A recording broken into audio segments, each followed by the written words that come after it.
Hello students, welcome back to my channel pulse commerce classes. আশা করি সকলে ভালো রয়েছো। তোমাদের এখন এইচএস এক্সাম চলছে আর লাস্ট পরীক্ষা কস্টিং অ্যান্ড ট্যাক্সেশন বাকি রয়েছে। তো আজকের ভিডিওতে আমি কস্টিং অ্যান্ড ট্যাক্সেশনের কতগুলো এমসিকিউ, খুব ইম্পর্টেন্ট এমসিকিউ, যেগুলো আসার 100% সম্ভাবনা রয়েছে, সেই এমসিকিউ গুলো নিয়ে আজকে আমি আলোচনা করব। যারা কস্টিং ট্যাক্সেশন এক্সাম দিচ্ছ এইচএস এর, তারা অবশ্যই এই ভিডিওটি প্রথম থেকে শেষ অবধি মন দিয়ে দেখবে। এখানে সবগুলোই এমসিকিউ করা আছে, প্রায় 30টা মতন এমসিকিউ করা আছে এবং উইথ আনসার। এই এমসিকিউ গুলো তোমরা অবশ্যই পরীক্ষার আগে দেখে যেও। এই এমসিকিউ গুলো আসার 100% সম্ভাবনা রয়েছে। আমি এ বলছি না যে এগুলোর বাইরে আর কিছু করার দরকার নেই। আমি শুধু এইটুকু তোমাদের বলছি যে এইগুলো খুব ভালো করে দেখে যাও।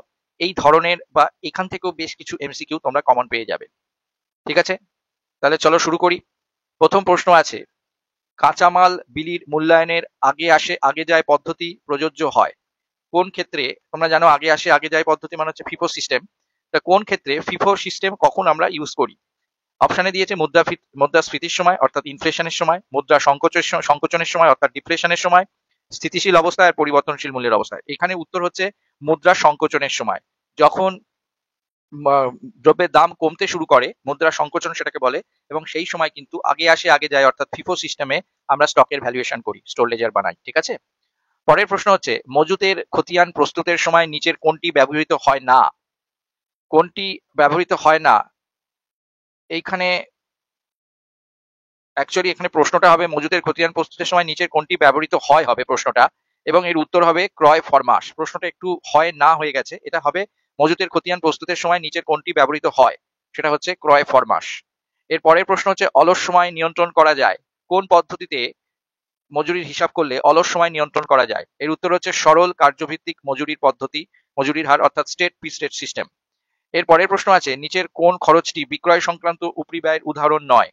দেখো, বিক্রয় সংক্রান্ত উপরি ব্যয় মানে সেলিং ওভারহেড। বিক্রয় ব্যবস্থাপকের বেতন অবশ্যই সেলিং ওভারহেড, বিজ্ঞাপনের খরচ অবশ্যই সেলিং ওভারহেড, এবং শোরুমের খরচ এটাও অবশ্যই সেলিং ওভারহেড। এই পণ্য বন্টনের খরচ এটা হচ্ছে ডিস্ট্রিবিউশন ওভারহেড, এইটা হচ্ছে সেলিং ওভারহেডের উদাহরণ নয়। পরের প্রশ্ন হচ্ছে, টেলিফোন সংক্রান্ত ব্যয় কি ধরনের ব্যয়? এর উত্তর হচ্ছে টেলিফোন সংক্রান্ত ব্যয় হচ্ছে, একটু ভুল হলো, টেলিফোন সংক্রান্ত ব্যয় হচ্ছে অর্ধ পরিবর্তনশীল ব্যয়। এর কিছুটা অংশ ফিক্সড, কিছুটা অংশ ভেরিয়েবল, তাই জন্য টেলিফোন সংক্রান্ত ব্যয় হলো অর্ধ পরিবর্তনশীল ব্যয়। এরপরে আরেকটা ছোট অঙ্ক আছে, একটা স্টোর লেজারের মতন। এই অঙ্কটায় বলেছে কাঁচামালের প্রারম্ভিক জের মানে হচ্ছে ওপেনিং কাঁচামালের ভ্যালু হচ্ছে 500 ইউনিট আছে 4 টাকা করে। ওপেনিং স্টক আছে 500 ইউনিট, 4 টাকা করে তার দাম। ক্রয় করা হয়েছে টাকা প্রতি 1000 একক, 6 টাকা একক প্রতি করে 1000 একক পারচেস করা হয়েছে। আর অন্তিম সম্ভার মানে ক্লোজিং স্টকে 600 ইউনিট পড়ে আছে। লিফো মেথডে যদি আমরা ভ্যালুয়েশন করি, তাহলে বিলিকৃত কাঁচামালের মূল্য কত হবে? অর্থাৎ যে কাঁচামালটা আমরা ইস্যু করে দিয়েছি সেটার মূল্য কত হবে? আবার বলছি, ওপেনিং স্টকে 500 একক পড়ে আছে 4 টাকা করে, পারচেস করা হয়েছে 1000 একক 6 টাকা করে, আর ক্লোজিং স্টকে 600 একক পড়ে আছে। লিফো মেথডে যদি আমরা মূল্যায়ন করি, তাহলে কাঁচামাল যেটা ইস্যু করে দিয়েছি, বিলিকৃত কাঁচামাল মানে হচ্ছে যেটা ইস্যু করেছি, তার মূল্য কত হবে? 4টে অপশন আছে। প্রথমে দেখো, এখানে আমরা লিখলাম quantity of material issued. Material issued আমরা কি করে বার করবো? না, opening stock plus purchase minus closing stock. Opening স্টকে আছে 500 ইউনিট, পারচেস করেছি 1000 ইউনিট, আর সেখান থেকে ক্লোজিং স্টকে 6000 ইউনিট পড়ে আছে, তার মানে মেটেরিয়াল ইস্যু করেছি আমরা 900 ইউনিট। ঠিক আছে, বোঝা গেছে? এবার বলছে value of material issued. Material যেটা ইস্যু করেছি সেটা 900 ইউনিট, সেটা আমরা বার করলাম, আর পার ইউনিটের দাম 6 টাকা করে হবে। কেননা আমরা তো লিফো মেথডে করছি, লিফো মেথড মানে লাস্ট যেটা গোডাউনে ঢুকেছে সেটাই ফার্স্টে আমরা ইস্যু করবো। দেখো, প্রথম থেকে আমাদের গোডাউনে 500 ইউনিট 4 টাকা করে পড়েছিল, আর লাস্টে ঢুকলো 600 ইউনিট, লাস্টে ঢুকলো 1000 ইউনিট 6 টাকা করে। তাহলে লাস্টে ঢুকলো কোনটা? 1000 ইউনিট 6 টাকা করে। তো লিফো মেথডে সেই 1000 ইউনিট 6 টাকা করে যেটা লাস্টে ঢুকলো, সেখান থেকেই 900 ইউনিট 6 টাকা করে ইস্যু হয়ে যাবে। তাহলে ভ্যালু অফ মেটেরিয়াল ইস্যু হবে 900 ইউনিট 6 টাকা করে, 5400 ইউনিট। এটা হচ্ছে মেটেরিয়াল ইস্যুর দাম, যেটা কিনা বি নম্বর অপশনে আছে, 5400 টাকা। তাহলে আমরা প্রথমে কি করলাম? Opening stock plus purchase less closing stock করে আগে দেখে নিলাম কতটা মেটেরিয়াল আমরা ইস্যু করেছি।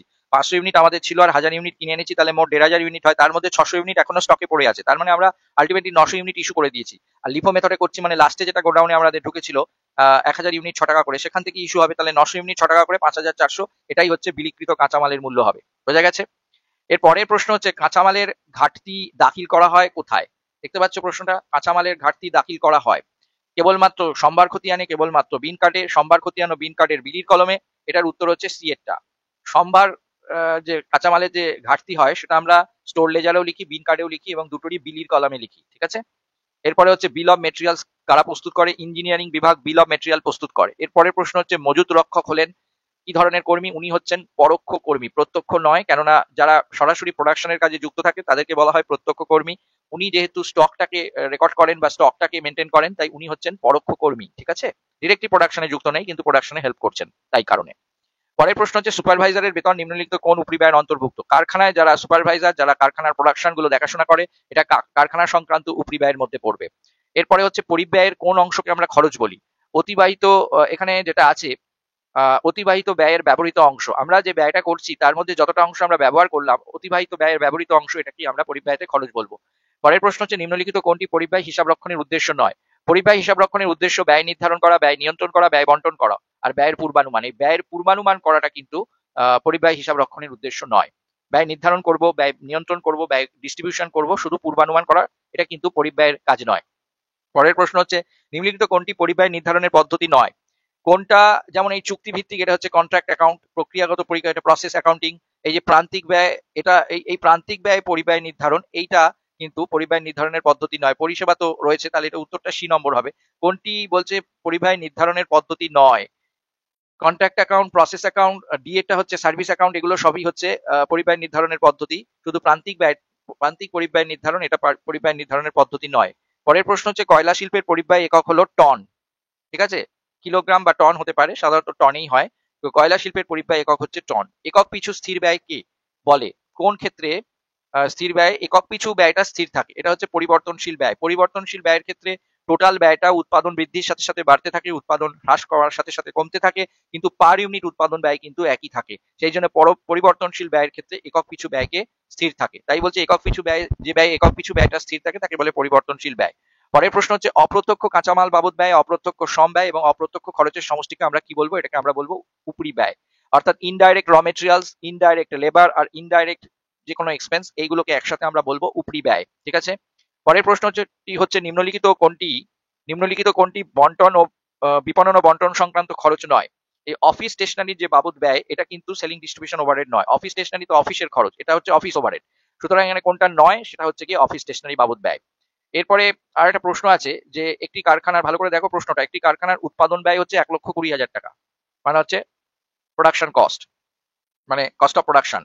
আর প্রারম্ভিক চূড়ান্ত মজুত পণ্যের মূল্য, মানে এটা হচ্ছে ওপেনিং স্টকের ভ্যালু হচ্ছে 3,500 টাকা। আর অন্তিম চূড়ান্ত মজুত পণ্যের মূল্য মানে ক্লোজিং স্টকের ভ্যালু হচ্ছে গিয়ে 6,200, 6,200 টাকা।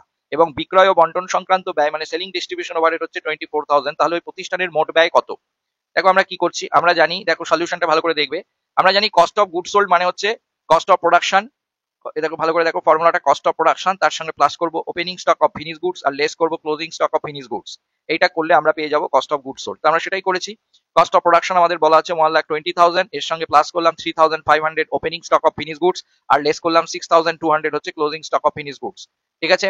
তো এইটা করার পর 1,17,300 এইটা হচ্ছে গিয়ে আমাদের কস্ট অফ গুড সোল্ড, ঠিক আছে? কস্ট অফ গুড সোল্ড বেরোলো। এবার টোটাল কস্ট মানে হচ্ছে কস্ট অফ গুড সোল্ড এর সঙ্গে আমাকে সেলিং এন্ড ডিস্ট্রিবিউশন এক্সপেন্সও যোগ করতে হবে। তো কস্ট অফ গুড সোল্ড হচ্ছে 1,17,300 আর তার সঙ্গে সেলিং ডিস্ট্রিবিউশন এক্সপেন্স 24,000 বলা আছে, দুটো যোগ করে টোটাল কস্ট হচ্ছে 1,41,300, যেটা কিন্তু আমাদের অপশনে খুঁজে পাচ্ছি না, তাই জন্য এর উত্তরটা হবে এদের কোনোটিই নয়। বোঝা গেছে?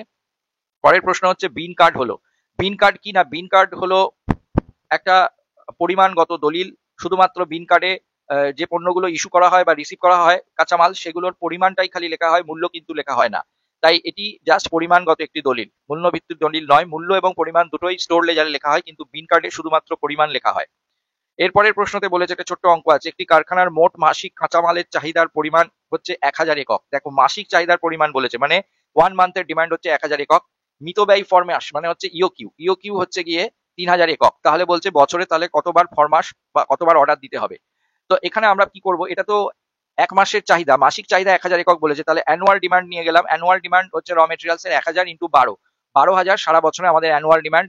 আর ইওকিউ মানে একবারে কিনে 3,000 একক, তাহলে 12,000 কিনতে হবে আর একবারে 3,000 করে কিনবো, তাহলে মোট কবার অর্ডার দিতে হবে? 12,000 divided by 3,000 equals to 4 times. তাহলে number of order placed in a year equals to হচ্ছে annual demand divided by EOQ, অর্থাৎ 12,000 ডিভাইডেড বাই 3,000, 4 টাইমস। 4 টাইমস হচ্ছে আমাদের ডি পয়েন্টে বলা আছে, তাহলে ডি নম্বর উত্তরটা হচ্ছে 4 টাইমস। বোঝা গেছে? এর পরের একটা প্রশ্ন আছে যে নিম্নলিখিত কোনটি মজুদ সম্ভার নিয়ন্ত্রণের কৌশল নয়? মানে ক্লোজিং স্টক বা স্টক কন্ট্রোল করার প্রসেস এর মধ্যে কোনটা নয়? একটা এখানে দিয়েছে মজুদ সম্ভারের ধারাবাহিক পরীক্ষা নিরীক্ষা, প্রান্তিক হিসাব রক্ষণ। এই প্রান্তিক হিসাব রক্ষণ এটাই হবে উত্তর। মার্জিনাল কস্টিং এ আমরা কোনো মজুদ সম্ভারের নিয়ন্ত্রণ করতে পারি না। আমরা মজুদ সম্ভারের ধারাবাহিক পরীক্ষা নিরীক্ষা করতে পারি নিয়ন্ত্রণ করার জন্য। মজুদ সম্ভারের বিভিন্ন মজুদ সম্ভার নির্ধারণ করতে পারি, যেমন maximum level, minimum level, average stock level এগুলো। আর মিতব্যয়ী ফরমাসের পরিমাণ ইওকিউ আমরা বার করি। তাহলে এই তিনটেই উত্তর, মানে বি নম্বরটাই উত্তর। বি নম্বরটা কিন্তু মজুদ সম্ভার নিয়ন্ত্রণের কোনো কৌশল নয়। মোটামুটি কস্টিং এর এইগুলো পড়বে। এরপরে চলে আসি ট্যাক্সেশনে। ট্যাক্সেশনেও কতগুলো ভালো ভালো কোয়েশ্চেন তোমাদের জন্য সেট করেছি, যেগুলো তোমরা অবশ্যই দেখে যাও। আশা করছি এখান থেকে অনেকগুলোই তোমরা কমন পেয়ে যাবে। প্রথম প্রশ্ন হচ্ছে, কোন গৃহ সম্পত্তি দীর্ঘমেয়াদী মূলধনী সম্পত্তি হতে হলে, দেখো গৃহ সম্পত্তি মানে বাড়িটা দীর্ঘমেয়াদী সম্পত্তি হতে গেলে 24 মাস হোল্ড করে থাকলেই হবে। হস্তান্তরের অভ্যতপূর্বে যে সময়ের জন্য সম্পত্তিটি ধরে রাখতে হবে 24 মাস।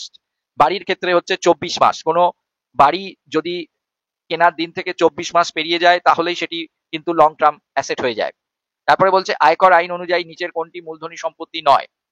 ব্যবসার মজুদ সম্ভার, ক্লোজিং স্টক অফ বিজনেস, এটা কিন্তু মূলধনী সম্পত্তি নয়। শহরে অবস্থিত কৃষি জমি, শহরে অবস্থিত অবশ্যই সেটি মূলধনী সম্পত্তি। নিজের বসবাসের বাড়ি অবশ্যই মূলধনী সম্পত্তি। কোম্পানির শেয়ারও অবশ্যই মূলধনী সম্পত্তি।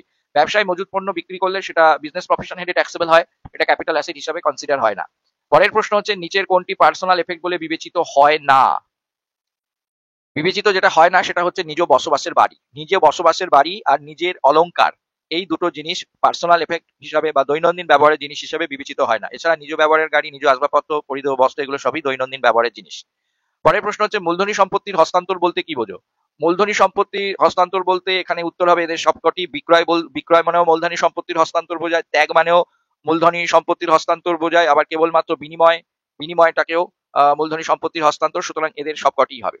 এর পরের প্রশ্ন আছে, রামকিঙ্কর গয়না কেনা বেচার ব্যবসা করেন। ভালো করে দেখো, উনি কিন্তু অর্নামেন্টস এর বিজনেস করেন। তিনি 4/4/22 একটি 1 লাখ টাকার কিছু গয়না কিনে 2/11/23 ওই গয়না তিনি 1.5 লাখ টাকায় বিক্রি করেছেন। এক্ষেত্রে তিনি যে লাভ করলেন সেটি কোন হেডে ট্যাক্সেবল হবে? এক্ষেত্রে তিনি যেটি লাভ করলেন সেটি এদের কোনোটিতেই হবে না। তার কারণ, যেহেতু উনি গয়না কেনা বেচার ব্যবসা করেন, এটা ওনার বিজনেস প্রফেশন হেডে ট্যাক্সেবল হবে। বোঝা গেল, এটা ওনার বিজনেস প্রফেশন হেডে ট্যাক্সেবল হবে। এটা স্বল্প মেয়াদী মূলধন বা দীর্ঘমেয়াদী মূলধন বা অন্যান্য উৎস থেকে আয় নয়। তাই এটার উত্তর হচ্ছে এদের কোনোটিই নয়, এটি বিজনেস প্রফেশন হেডে ট্যাক্সেবল হবে। পরের প্রশ্ন আছে, capital asset under IT act 1961 can be short term capital asset or long term capital asset on the basis of. বলছে একটা ক্যাপিটাল অ্যাসেটকে আমরা লং টার্ম বা শর্ট টার্ম ক্যাপিটাল অ্যাসেট হিসাবে যে নির্বাচন করি সেটা কিসের ভিত্তিতে? ওই অ্যাসেটটির ক্রয় মূল্যের ভিত্তিতে, ওই অ্যাসেটটির বিক্রয় মূল্যের ভিত্তিতে, ওই অ্যাসেটটির হস্তান্তর পদ্ধতির ভিত্তিতে, না সম্পত্তিটি হস্তান্তর করার আগের দিন পর্যন্ত নির্ধারিত অধিকারে থাকার সময়সীমা? এই হচ্ছে ডি নম্বরটা উত্তর। অর্থাৎ একটা অ্যাসেট লং টার্ম অ্যাসেট না শর্ট টার্ম অ্যাসেট, সেটা কিসের উপর ডিপেন্ড করে? না সেই অ্যাসেটটা কতদিন ধরে সেই মালিক অ্যাসেটটিকে নিজের অধিকারে রেখেছিল সেই সময়কালের উপর নির্ভর করে। যেমন 36 মাস পেরিয়ে গেলে সেটা লং টার্ম, 36 মাসের আগে হলে সেটা শর্ট টার্ম। বাড়ির ক্ষেত্রে 24 মাস পেরিয়ে গেলে লং টার্ম বা 24 মাসের আগে হলে শর্ট টার্ম। আর শেয়ার, ডিবেঞ্চার, বন্ডের ক্ষেত্রে 12 মাস পেরিয়ে গেলে লং টার্ম, আর 12 মাসের আগে বিক্রি করলে সেটা হচ্ছে শর্ট টার্ম। বোঝা গেছে? আচ্ছা, পরের প্রশ্ন বলছে, নিচের কোনটি মূলধনী সম্পত্তি নয়? এখানে কতগুলো সম্পত্তি দিয়েছে, যেমন হাউস, গুডউইল, বাড়ি, গুডউইল, বিজনেসের সুনাম, রুট পারমিট আর rural agricultural land in India. এর মধ্যে বলছে which of the following is not a capital asset. এটার উত্তর হচ্ছে ডি নম্বর। গ্রামীণ জমি, ভারতে অবস্থিত গ্রামীণ কৃষি জমি কিন্তু মূলধনী সম্পত্তি নয় এবং সেগুলো বিক্রি করলে কোনো ট্যাক্স দিতে হয় না। এরপরে আরেকটা কোশ্চেন আছে, mister X purchase 100 shares of Y limited as on 1/1/2020 which was sold on 31/12/2020। Profit from sale of such share as per income tax act 1961 will be. দেখো, আমরা বলেছি শেয়ারের ক্ষেত্রে এখানে উনি একটা 100টা শেয়ার কিনেছিলেন ওয়াই লিমিটেডের। শেয়ারটা কিনেছিলেন বছরের প্রথম দিনে 1/1/20 এবং ওটা বিক্রি করে দিয়েছেন বছরের শেষ দিন 31/12/20। এটা জাস্ট 12 মাস হয়েছে, কিন্তু 12 মাস এক্সিড করেনি। 12 মাস একদিন হতে হবে, তাহলে এটা লং টার্ম হয়ে যেত। শেয়ার, ডিবেঞ্চার, বন্ড এগুলোর ক্ষেত্রে 12 মাস পেরোলে, অর্থাৎ 12 মাস একদিন হলে তাহলে লং টার্ম হবে। এখানে জাস্ট 12 মাস হয়েছে, তাই এটি কিন্তু শর্ট টার্ম ক্যাপিটাল গেইন হবে, লং টার্ম নয়। যদি উনি এই সম্পত্তিটিকে মানে এই শেয়ারটিকে 1/1/2021 বিক্রি করতেন তাহলে এটা কিন্তু লং টার্ম হয়ে যেত। বোঝা গেল? এরপরে বলছে under section 2 subsection 47 of income tax act which of the following is not a transfer. এর মধ্যে কোনটাকে ট্রান্সফার বলে না? গিফট কে বলে না। গিফট মানে দান করা, এটাকে ট্রান্সফার বলে না, হস্তান্তর বলে না। বাকি সেল, এক্সচেঞ্জ, রেলিংকুইজমেন্ট এগুলো সবই হচ্ছে ট্রান্সফার। আচ্ছা, পরের প্রশ্ন, under IT act 1961 which of the following is not a capital asset. এর মধ্যে কোনটা ক্যাপিটাল অ্যাসেট নয়? এটা হচ্ছে stock in trade in a business. একটা বিজনেসের ব্যবসার মজুদ যে স্টক সেটা বিজনেস প্রফেশন হেডে ট্যাক্সেবল হয়, এটা ক্যাপিটাল অ্যাসেটের মধ্যে পড়ে না। পরের প্রশ্ন হচ্ছে, আয়কর আইন 1961 অনুযায়ী গৃহ সম্পত্তি থেকে আয় কোন ধারাগুলিতে আলোচিত হয়েছে? এই ধারাগুলো হচ্ছে গিয়ে গৃহ সম্পত্তি থেকে আয়টা আন্ডার সেকশন 22 থেকে 27, সি নম্বর অপশন, সেকশন 22 থেকে সেকশন 27 মধ্যে গৃহ সম্পত্তির আয়গুলো কিন্তু আলোচিত হয়েছে। আচ্ছা, পরে একটা কোশ্চেন আছে, যদি gross municipal value of a house in Kolkata, একটা বাড়ি কলকাতায় অবস্থিত, সেই বাড়িটার গ্রস মিউনিসিপাল ভ্যালু হচ্ছে গিয়ে 40,000 টাকা, আর মিউনিসিপাল ট্যাক্স রেট যদি 15% হয়, তাহলে বাড়িটার মিউনিসিপাল ট্যাক্সের অ্যামাউন্টটা কত হবে? এখানে দেখো, যেহেতু এটা বিগ সিটিতে আছে, আমরা আগে প্রথমে নেট মিউনিসিপাল ভ্যালু বার করবো। আর নেট মিউনিসিপাল ভ্যালু মানে হচ্ছে গ্রস মিউনিসিপাল ভ্যালু 90%, অর্থাৎ 40,000 এর 90/100, 40,000 ইন্টু 90/100, অর্থাৎ গ্রস মিউনিসিপাল ভ্যালু 90% করে 36,000 হচ্ছে নেট মিউনিসিপাল ভ্যালু। এবার আমাদের মিউনিসিপাল ট্যাক্স চার্জ করতে হবে এই নেট মিউনিসিপাল ভ্যালুর উপরে 15%, অর্থাৎ 5,400। এটাই হচ্ছে কি আমাদের সি নম্বর অপশন, 5,400 হচ্ছে বাড়িটার অ্যাকচুয়াল মিউনিসিপাল ট্যাক্স হবে। এরপরে বলেছে আরেকটা প্রশ্ন, the standard deduction of a self occupied house property, self occupied house প্রপার্টির স্ট্যান্ডার্ড ডিডাকশন কি হবে? The standard deduction of a self occupied house property as per income tax act is. প্রথম কথা হচ্ছে, সেলফ অকুপাইড বাড়ির কোনো standard deduction হয় না, এর উত্তর হবে ডিটা, নান। 30% অফ নেট অ্যানুয়াল ভ্যালু আমরা একটা ডিডাকশন পাই, কিন্তু সেটা লেট আউট বাড়ির ক্ষেত্রে। এখানে বলেছে the standard deduction of a self occupied house property, self occupied house প্রপার্টির অ্যানুয়াল ভ্যালু নীল হয়, আর সেখান থেকে আমরা খালি ইন্টারেস্ট অন বরোড ক্যাপিটাল থাকলে বাদ দিই, কোনো স্ট্যান্ডার্ড ডিডাকশন দিই না। সুতরাং এখানে যে উত্তর সেটা হচ্ছে নান। পরের প্রশ্ন হচ্ছে, under income from house property, income from a house is not taxable. বলছে under income from house property, income from farm house, farm হাউসের ইনকাম কি ট্যাক্সেবল? না, ফার্ম হাউসের ইনকাম কিন্তু হাউস প্রপার্টি হেডে ট্যাক্সেবল হয় না। ঠিক আছে, এমনিতে ফার্ম হাউসের ইনকাম সাধারণত এগ্রিকালচার ইনকাম এবং এক্সাম্পটেড হয়ে যায়। তা বলছে under income from house property, income from farm house is not taxable. তারপরে একটা প্রশ্ন আছে, rent receive by a tenant from a subtenant, কেউ যদি একটা বাড়ি ভাড়া নিয়ে আবার অন্যকে ভাড়া দিয়ে দেয়, যেটাকে আমরা সাবটেনেন্ট করা বলি এবং উপভাড়াটিয়া বলা হয়, তো সেইটা কোন হেডে ট্যাক্সেবল হয়? একবার ভাড়া নিয়ে সেই ভাড়া বাড়িতে কেউ যদি অন্য কাউকে ভাড়া বসায়, তাহলে সে যে ইনকামটা করবে, যেহেতু সে বাড়ির মালিক নয়, তাহলে সেটা ইনকাম ফ্রম হাউস প্রপার্টি হেডে ট্যাক্সেবল হবে না, সেটা ট্যাক্সেবল হবে ইনকাম ফ্রম আদার সোর্স হেডে। ঠিক আছে, বাড়ির মালিক না হলে সেটা হাউস প্রপার্টি হেডে ট্যাক্সেবল হয় না। তো এই কতগুলো কোয়েশ্চেন্স তোমাদের জন্য সিলেক্ট করেছি, যেটা এই বছরের কস্টিং ট্যাক্স সেশনে এমসিকিউ হিসাবে খুবই গুরুত্বপূর্ণ, খুবই ইম্পর্টেন্ট। তোমরা এই কোয়েশ্চেন্স, এই এমসিকিউ গুলো অবশ্যই পরীক্ষার আগে খুব ভালো করে দেখে যাবে। এখান থেকে আশা করছি অনেকগুলো এমসিকিউ তোমরা পেয়ে যাবে। আজকে আশা করছি তোমরা সবাই খুব ভালো পরীক্ষা দেবে এবং আগামী জীবনে তোমরা খুব ভালো রেজাল্ট করে জীবনে প্রতিষ্ঠিত হতে পারবে। আজ এই বলেই আমার ভিডিওটি শেষ করলাম। সবাই খুব ভালো থেকো, খুব ভালো করে পরীক্ষা দিও। ধন্যবাদ।